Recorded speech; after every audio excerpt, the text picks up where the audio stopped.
네, 어젯밤 상도 유치원 붕괴 사고가 일어나는데요. 최근 내린 폭우에 집안이 약해지면서 발생한 것으로 보입니다. 현재 해당 유치원이 휴업에 들어간 가운데 긴급 복구 작업을 벌이고 있습니다. 현장으로 가보겠습니다. 김영수 기자. 네, 상도 유치원 앞에 나와 있습니다. 네, 현장 상황 전해주시죠. 네, 제 뒤로 보이는 것이 흙막이가 무너져 내린 빌라 공사 현장입니다. 이 시뻘건 토사가 그대로 드러난 모습 보이실 텐데요. 이게 토사가 무너져 내린 곳 절벽 위로 이 유치원 건물이 굉장히 위태롭게 서 있는 모습 확인하실 수 있을 겁니다. 이곳 현장을 보면 생각보다 심각한 상황이라는 것을 느낄 수 있는데요. 마치 대규모 지진 피해가 있었던 것 같은 모습입니다. 유치원 외부에 붙어있던 벽돌이 떨어졌고 건물 곳곳에 금도 선명하게 생겼습니다. 건물이 균형을 잃으면서 건물 옥상에 있는 태양광 설비도 곳곳이 찌그러졌습니다. 1층 쪽은 조금 주저앉은 것 같은 모습을 보이기도 합니다. 현장은 현재 경찰이 혹시 모르는 추가 피해에 대비해 주변을 통제하고 있습니다. 날이 밝으면서 경찰과 소방당국 등이 현장 상황을 살피는 모습이 보이기도 했습니다. 네, 그런데 이 유치원 붕괴 원인이 된 공사 현장이 무너질 수 있다 하는 지적이 이미 나왔었다고요.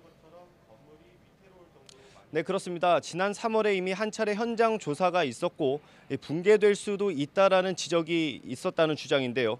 서울시립대 이수공 교수는 YTN 취재에서 상도 유치원의 의뢰를 받아서 바로 옆 빌라 공사 현장에 대한 조사를 벌였다고 밝혔습니다. 그리고 붕괴 위험성을 이미 지적했다고 설명했습니다.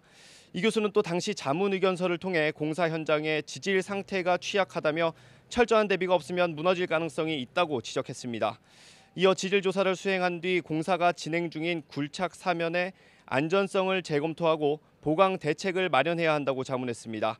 사고 원인 조사를 더 해봐야겠지만 이번에도 인재일 가능성이 제기되는 상태입니다. 네, 지금 상당히 위태로워 보이는데 혹시 추가 붕괴는 없을까요?